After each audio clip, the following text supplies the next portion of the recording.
لائق سے تکریم و تعظیم حضور شیخ طریقت رہبر راہ شریعت بقیت السلف یادگار اسلاف نبیر حضور شفیع ملت حضرت العلام حضرت علامہ مولانا سید محمد ہاشمی میاں المعروف پیر بابو قادری رزاقی دامت برکاتہم القدسیہ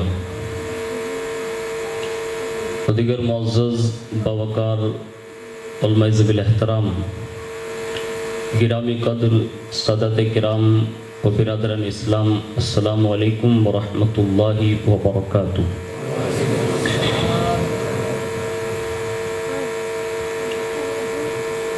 الحمد للہ رب العالمین والعاقبۃ للمتقین والصلاة والسلام علی سید الانبیاء والمرسلین وعلی آلہ واصحابہ وازواجہ وذریاتہ واہل بیتہ وابنہ الغوث الاعظم الجیلانی ومعین الملت والدین وشیخ الاسلام والمسلمین اعلی الحضرت الامام احمد رضا وعلی عباد اللہ الصالحین اجمعین، اما بعد فاعوذ باللہ من الشیطان الرجیم، بسم اللہ الرحمن الرحیم۔ عسى أن يبعثك ربك مقاما محمودا وقال ولسوف يعطيك ربك فترضى۔ صدق الله مولانا العظيم وبلغنا رسوله النبي الأمين المختار الكريم ونحن على ذلك لمن الشاهدين والشاكرين والحمد لله رب العالمين۔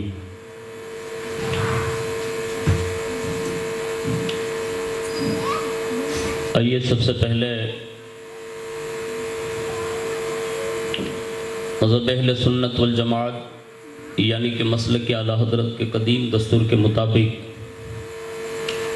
ہم سب کے آقا و مولا حضور سراپا نور سیدنا محمد الرسول اللہ صلی اللہ تعالی علیہ وآلہ وسلم کی بارگاہ پر نور میں جی لگا کر درود پاک کی نظریں پیش کر لیں۔ اللہم صلی علی سیدنا مولانا محمد معدن الجود والکرم وعلی آلہ وصحابہ وبارک وسلم۔ صلاۃ و سلام علیک یا رسول اللہ صلی اللہ تعالی علیہ وآلہ وسلم۔ نبی اور آل نبی پر ایک بار اور محبت کے ساتھ جی لگا کر درود پاک پڑھ لیں۔ اللہم صلی علی سیدنا مولانا محمد معدن الجود والکرم وعلی آلہ وصحابہ وبارک وسلم۔ صلاۃ و سلام علیک یا رسول اللہ صلی اللہ تعالی علیہ وآلہ وسلم۔ ایک بار ایک صحابی رسول بارگاہ رسالت مآب صلی اللہ علیہ وسلم میں حاضر ہوتے ہیں اور عرض کرتے ہیں کہ یا رسول اللہ صلی اللہ علیہ وسلم، ضروری فرائض و واجبات کے بعد میں نے یہ دل میں ارادہ کیا ہے کہ میں دین کا ایک حصہ آپ کی بارگاہ میں درود و سلام پڑھ کے گزار دوں۔ تو آپ کیا ارشاد فرماتے ہیں؟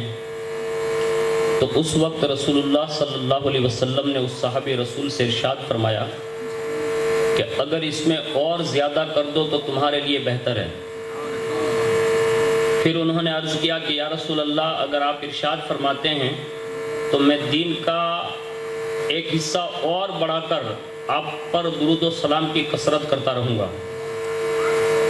آپ کیا ارشاد فرماتے ہیں؟ حضور نے فرمایا اگر اس سے بھی بڑھا دے تو تیرے لیے یہ اور بہتر ہوگا۔ اب یہ عرض کرتے جا رہے ہیں، ایک ایک حصہ بڑھاتے جا رہے ہیں۔ حضور بہتر بہتر کا جملہ ارشاد فرما کر انہوں نے پھر آخر میں یہ عرض کیا کہ یا رسول اللہ، اپنی ضروریات کے سوا، جو اللہ اور اس کے رسول کے فرامین فرائض و واجبات کے سوا، یعنی ان کی ادائیگی کے بعد میں دین کا اکثر حصہ اور رات کا بھی اکثر حصہ آپ پر درود و سلام کی کثرت کروں گا۔ اور جب یہ حضور نے سنا تو مزدہ جافزہ سنایا اور ارشاد فرمایا، اگر تو یہی کرتا رہا تو یہ تیرے لیے دنیا میں بھی کافی ہوگا اور آخرت میں بھی کافی ہوگا۔ ایک بار بڑی محبت کے ساتھ درود شریف سنا دیں۔ اللہم صلی علی سیدنا مولانا محمد معدن الجود والکرم وعلی آلہ واصحابہ وبارک وسلم، صلاۃ و سلام علیک یا رسول اللہ صلی اللہ تعالی علیہ وآلہ وسلم۔ اللہ رب العزت کی توفیق سے اور اس کے پیارے محبوب صلی اللہ علیہ وسلم کے صدق و طفیل ایک زمانے سے ہم اور آپ خانقاہ قادریہ رزاقیہ کے زیر سایہ ہاشمی کمیٹی کی جانب سے ماہ محرم الحرام شریف کے 10 روزہ بیانات ہر سال سنتے بھی ہیں اور اس میں حاضری بھی دیتے ہیں۔ اسی طرح اس سال بھی ماہ محرم الحرام شریف کی پہلی شب میں اور سن ہجری 1443 میں ہم اور آپ حاضر ہیں۔ اللہ سے دعا کریں اللہ رب العزت یہ سال ہم سب کے لیے آسانیوں والا سال بنائیں، اور جن نفوس قدسیہ کی یاد میں چاند نظر آتے ہی پوری دنیا لیول پر جہاں کہیں بھی حضور اور حضور کے اہل بیت اور صحابہ کے عشاق رہتے ہیں، محرم شریف کے چاند کے نظر آتے ہی ان کی زبانوں پر ذکر تاجدار کربلا اپنی اپنی حیثیت اور اپنی اپنی شان کے مطابق لوگ ان کی بارگاہ میں خراج پیش کرنا شروع کرتے ہیں۔ ہم اور آپ بھی ہاشمی چوک میں اس وقت حاضر ہیں اور پہلی محفل پاک میں حاضر ہیں، اور اس پہلی محفل پاک کا جو موضوع چنا گیا، عنوان چنا گیا، وہ ہے شفاعت مصطفیٰ صلی اللہ علیہ وسلم۔ میں اپنے اس موضوع کا آغاز امام اہل سنت اعلیٰ حضرت عظیم البرکت مجدد دین و ملت الشاہ امام احمد رضا خان فاضل بریلوی رحمۃ اللہ تعالیٰ علیہ کے کچھ اشعار کے ساتھ کرنے کی سعادت حاصل کرتا ہوں۔ ان اشعار کو صرف سن کر اپنے کانوں کی سماعت تک ہی نہ محدود رکھیں، بلکہ ان مفہوموں کو اپنے سینے تک اور اپنے دل تک لے جا کر اس میں ڈوب کر ان وسعتوں کو سماعت کریں جو اللہ رب العزت نے اپنی شان مصطفیٰ جان رحمت صلی اللہ علیہ وسلم کو عطا فرمائی ہے۔ ان میں سے امام کہتے ہیں کہ پیش حق مزدہ شفاعت کا وہ سناتے جائیں گے، پیش حق مزدہ شفاعت کا وہ سناتے جائیں گے، آپ روتے جائیں گے ہم کو ہنساتے جائیں گے، آپ روتے جائیں گے ہم کو ہنساتے جائیں گے۔ اور اسی پر رک کر یہ بات عرض کر دوں کہ یہ معرکہ کربلا جو واقع ہوا نا، یہ بھی شفاعت کا ایک حصہ ہے۔ ہاں، یہ قربانی جو دی گئی نا، یہ بھی پس پردہ شفاعت کا بہت بڑا حصہ ہے، جو کبھی موقع ملنے پر میں آپ کی بارگاہ میں عرض کروں گا۔ امام کہتے ہیں کہ وسعتیں دی ہیں خدا نے دامن محبوب کو، وسعتیں دی ہیں خدا نے دامن محبوب کو، جرم کھلتے جائیں گے اور وہ چھپاتے جائیں گے، جرم کھلتے جائیں گے اور وہ چھپاتے جائیں گے۔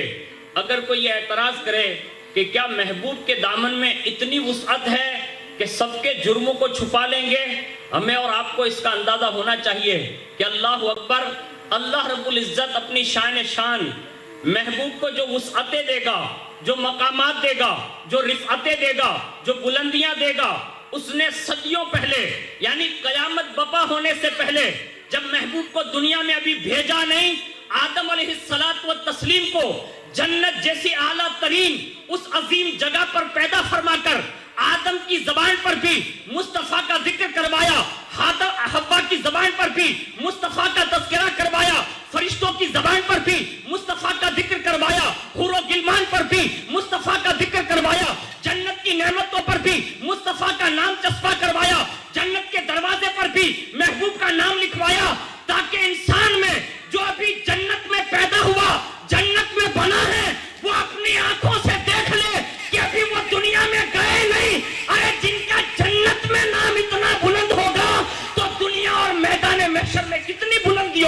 ہوگا. یعنی یہ رب نے انتظام فرمایا اور یہ وسعتیں دی کہ جہاں بڑے بڑے لوگ جہاں سر کھم کیے ہوئے کھڑے ہوں گے وہاں اگر کسی کا جرم کھل بھی جائے گا نا تو وہ دامن محبوب تو بہت وسیع ہے. میرے ایک بہت قریبی دوست ہے, ہم لوگ دیو گئے تھے اور سمندر کی وسعتوں کو دیکھا نا تو میں نے یہ بات عرض کی تھی. میں نے کہا یہ سمندر کتنا وسیع ہے, یعنی ہماری نگاہیں تھک جاتی ہے. ایک دنیا کے سمندر کو دیکھنے کے بعد بندہ عاجز ہے کہ یہ کتنا وسیع ہے. ارے یہ وہ سمندر ہے کہ جس کی وسعتوں کو دیکھ کر انسان کے تخیلات ختم ہو جاتے ہیں اور سوچنا بند کر دیتا ہے کہ اس کو کوئی ناپ نہیں سکتا. میں کہتا ہوں جب ایک سمندر ناپا نہیں جا سکتا تو مصطفیٰ کی رحمت کا سمندر کیسے ناپا جا سکتا ہے؟ اور یہ اللہ رب العزت نے اپنے محبوب کو دیا ہے. اس پر ایک حدیث پاک کا مفہوم معارج النبوت میں لکھا ہے کہ اللہ رب العزت کی بارگاہ میں جب حضور تشریف لے گئے تو عریضہ پیش کیا کہ مولا تو نے جبریل کو بنایا ہے. کہا ہاں. کہا 600 پر دیے ہیں. کہا جی. کہا مولا اس کے بدلے میں مجھے کیا دیا؟ یہ حضور نے اللہ کی بارگاہ میں عرضی رکھی. کہا مولا اس کے نعم البدل میں مجھے کیا دیا؟ کہا محبوب میں نے آپ کے سروں میں جو بال عطا فرمائے. کہا ہاں. کہا محبوب جبریل کے پر یقیناً ان کی شان ہے لیکن ہے 600, ان کی وسعتیں بھی بڑی ہے, لیکن محبوب آپ کو پر نہیں دیے, آپ کو سر کے بال دیے ہیں. جب قیامت کا دن ہوگا گھٹا ٹوپ آندھیاں چل رہی ہوگی, جہنم شعلے اگل رہی ہوگی, لوگ پیاس کی وجہ سے شدت سے تڑپ رہے ہوں گے, وہاں جبریل جہاں یہ پر ہے وہاں وہ لڑک رہا ہوگا, لیکن آپ کے زلف معمبری کی کیفیت یہ ہوگی کہ محبوب اگر آپ لہرا دیں گے تو آپ کی زلفوں کی لہرانے کی بنیاد پر میں آپ کی ساری امت کو آپ کے دامن میں عطا فرما دوں گا. یعنی یہ بال ہے. اب جن کے بال اتنے حسین اور وسعت والے ہیں ان کی آل کتنی حسین رہی ہوگی. اور یہ کیفیت ہے. اور اسی کے ساتھ ساتھ حضرت جبریل علیہ السلام خود اپنی تخلیق بیان کرتے ہیں کہ ایک بار جب انہوں نے 2 رکعت پڑھی اور کم و بیش 40 سال قیام کیا. اب 2 رکعت میں 40 سال کا قیام یعنی 1 رکعت میں 20 سال ہوئے. اب کتنا رکوع کیا اور کیسا سجدہ کیا وہ تو اللہ بہتر جانے. نماز سے سلام پھرانا تو آواز آئی, کہا جبریل تو نے میری عبادت کا حق ادا کر دیا. اور یہ کوئی دنیا کا عام بندے کا نام نہیں لے رہا ہوں, یہ کائنات کی وہ ابتری شخصیت ہے جن کو رسول کہا گیا ہے. یعنی فرشتوں میں جو رسول ہے وہ جبریل امین. جب یہ تخلیق ہوئی 2 رکعت پڑھی, کہا جبریل عبادت کا حق ادا کر دیا. اور جب اپنے اوپر نظر جبریل نے ڈالی نا تو ایک پر ایسے کھول دیا تو مغرب اور مشرق دونوں سما گئے. رب نے فرمایا جبریل یہ 600 پر دیے ہیں اور تجھے اتنا حسین اور باوقار بنایا ہے کہ فرشتوں میں تیرے جیسا کوئی نہیں, اور تیرے پروں کی وسعتیں یہ ہیں کہ تو اگر زمین کے اندر ان پر کو داخل کر دے گا, ایک پر اندر جائے گا 7 زمین اٹھا سکتا ہے. یہ جبریل کے پر ہیں. اور جبریل سے کہا جبریل جب بستیاں تباہ کرنے کی بات آئے گی مجھے کوئی عذاب بھیجنے کی ضرورت نہیں ہے, تیرے پر کا ایک معمولی سا اشارہ بھی لوگوں کے لیے جو تباہی کا سبب بن سکے گا. یعنی یہ جبریل کے پر کی باتیں اللہ جبریل کو بتا رہا ہے. اور جب جبریل نے یہ داستان سن لی اور اپنے حسن پر اور اپنی ساری چیزوں پر جب دیکھنے کے بعد نظر گئی تو عرض کیا مولا آخرکار مجھے بھی تو کسی مقصد کے لیے بنایا ہوگا نا. تو کہا ہاں جبریل تجھے بھی ایک مقصد کے لیے بنایا ہے. کہا مولا وہ مقصد کیا ہے؟ کہا جبریل اپنے سیدھی سائیڈ آپ دیکھیں تو آپ کو پتا چلے گا. اور جیسی سیدھی طرف نظر گئی نا تو حضرت جبریل کہتے ہیں کہ میں نے ایک نور دیکھا, اور جیسے اس نور پر میری نظر گئی تو میں نے عرض کیا مولا یہ کیا ہے؟ کہا جبریل ابھی تو پہلی نظر ہے, ایک بار اور دیکھ لے. جبریل علیہ السلام عرض کرتے ہیں کہ مولا اور کیا دیکھوں؟ کہا ایک بار اور نظر کر. جبریل کہتے ہیں اس نور کا پس منظر دوسری نگاہ میں تبدیل ہو گیا. ایک نور نہ تھا, اس کے ارد گرد 4 نور کے ہالے جو گردش کر رہے تھے. ایسا لگ رہا تھا کہ پہلے نور کے طواف میں مشغول ہے, کبھی ادھر سے کبھی ادھر سے, جو طرف سے وہ چاروں ہالے گھوم رہے ہیں. میں نے عرض کیا مولا یہ 4 نور ہے کیا؟ یہ 5واں نور ہے کیا؟ آواز آئی جبریل جو پہلا دیکھا وہ نور مصطفیٰ ہے, جو دوسرا ہے وہ نور صدیق اکبر ہے, دوسرا عمر کا نور ہے, تیسرا عثمان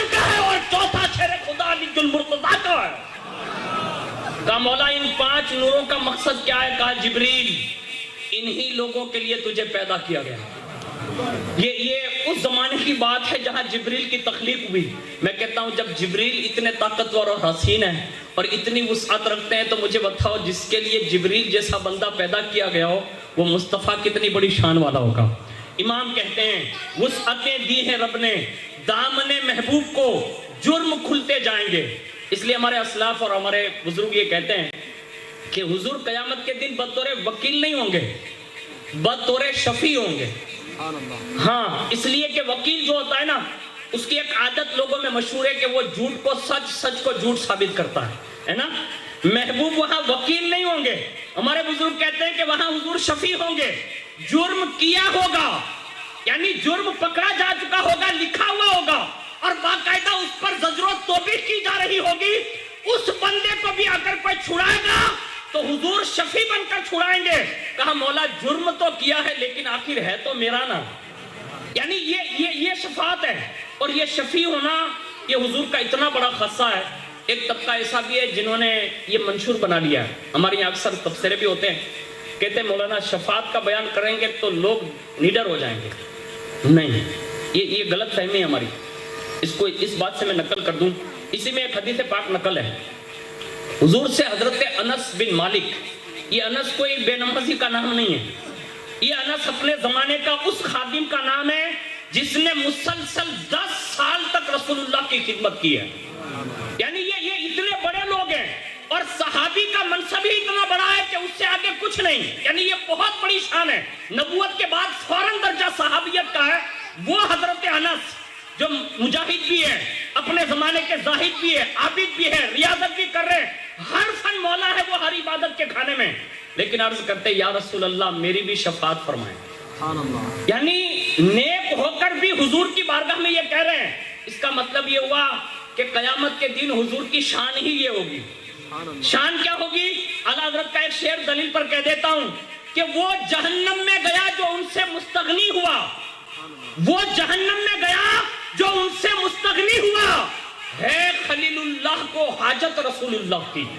یعنی وہاں خلیل اللہ جیسے اولو العزم پیغمبر کو بھی رسول اللہ کی ضرورت پڑے گی، حاجت ہوگی. اب ہمارے یہاں ہم اور آپ یہ سمجھتے ہیں کہ حاجی صاحب ہو اس کو حضور کی شفاعت کی ضرورت نہیں، نمازی ہو اس کو ضرورت نہیں. ارے وہاں انبیاء گھٹنا ٹیک کے کھڑے ہوں گے اور وہاں کوئی کسی کا پرسان حال نہیں ہوگا. وہاں سب کو حضور کی شفاعت کی ضرورت ہوگی. اور یہ منصب جو ہم کہہ رہے ہیں نا، حضرت انس نے یہ بات بتا دی. عرض کیا یا رسول اللہ میری شفاعت فرمائیں. حضور نے فرمایا انس میں تیری شفاعت کروں گا. اب انس بھی کتنے حسین تھے. عرض کیا یا رسول اللہ جو ہم سب کا فائدہ کر دیا. عرض کرتے یا رسول اللہ قیامت کا دن تو بہت بڑا دن ہے. کہا جی. کہا وہاں تو پوری دنیا بھر کے لوگ ہوں گے اور حضرت آدم سے لے کر آپ تک اور قیامت تک کے لوگ کھڑے ہوں گے. ہاں. تو فرمایا حضور ایک کام کرے نا. کہا کیا؟ کہا اس میدان محشر میں جہاں مخصوص جگہوں پر آپ کھڑے ہو نا اس جگہوں کا نام مجھے عنایت فرما دیں.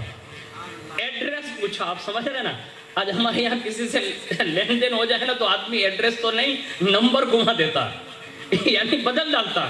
میں کہتا ہوں یہ دنیا کی پوزیشن ہے کہ لین دین کے معاملات میں مجھے اکثر لوگ کہتے ہیں فون کیوں نہیں اٹھاتے، کیا کوئی پیسہ مانگتا ہے؟ نہیں، پیسہ نہیں مانگتا. باپو کی دعا ہے کہ ایسا کوئی ہے بھی نہیں کہ کوئی مانگے. اللہ کا شکر ادا کرتے ہیں. لیکن ایک بات عرض کر رہا ہوں کہ دنیا کی پوزیشن یہ ہے تو میدان محشر تو بڑا مرحلہ ہے اور وہاں تو اتنی نفسا نفسی ہوگی، اتنی نفسا نفسی ہوگی کہ قرآن نے اس کو بیان کیا ہے کہ بیٹا جب باپ کے پاس جائے گا تو باپ بیٹے سے بھاگ جائے گا، ماں بھاگ جائے گی، رشتہ دار تو درکنار، سب سے بہترین رشتہ یہ کہہ دے گا حدیث شریف کے مفہوم کے مطابق باپ کہے گا میرا تو کوئی دنیا میں بیٹا ہی نہیں تھا. ماں کہے گی میں نے تجھے جنا ہی نہیں. جہاں ماں باپ انکار کر دیں گے وہاں کون کس کا پرسان حال ہوگا.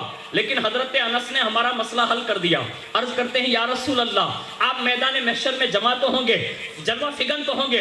حضور کچھ ایڈریس ایسے بتا دیں، کچھ معلومات ایسی بتا دیں کہ جہاں آپ جلوہ فگن رہیں گے. حضور نے فرمایا انس میری سب سے پہلی جگہ یہ ہے کہ میں پل صراط پہ کھڑا رہوں گا. پل صراط پہ کھڑا رہوں گا. اور یہ پل صراط ہے کیا؟ حدیث شریف میں ہے کہ یہ 15 سالہ مسافت کا راستہ ہے. نزہت المجالس میں لکھا ہے کہ یہ 30 سالہ راستہ ہے اور ایک روایت میں لکھا ہے یہ 5 سالہ مسافت کا راستہ ہے اور اس میں بھی 5 سال سیدھا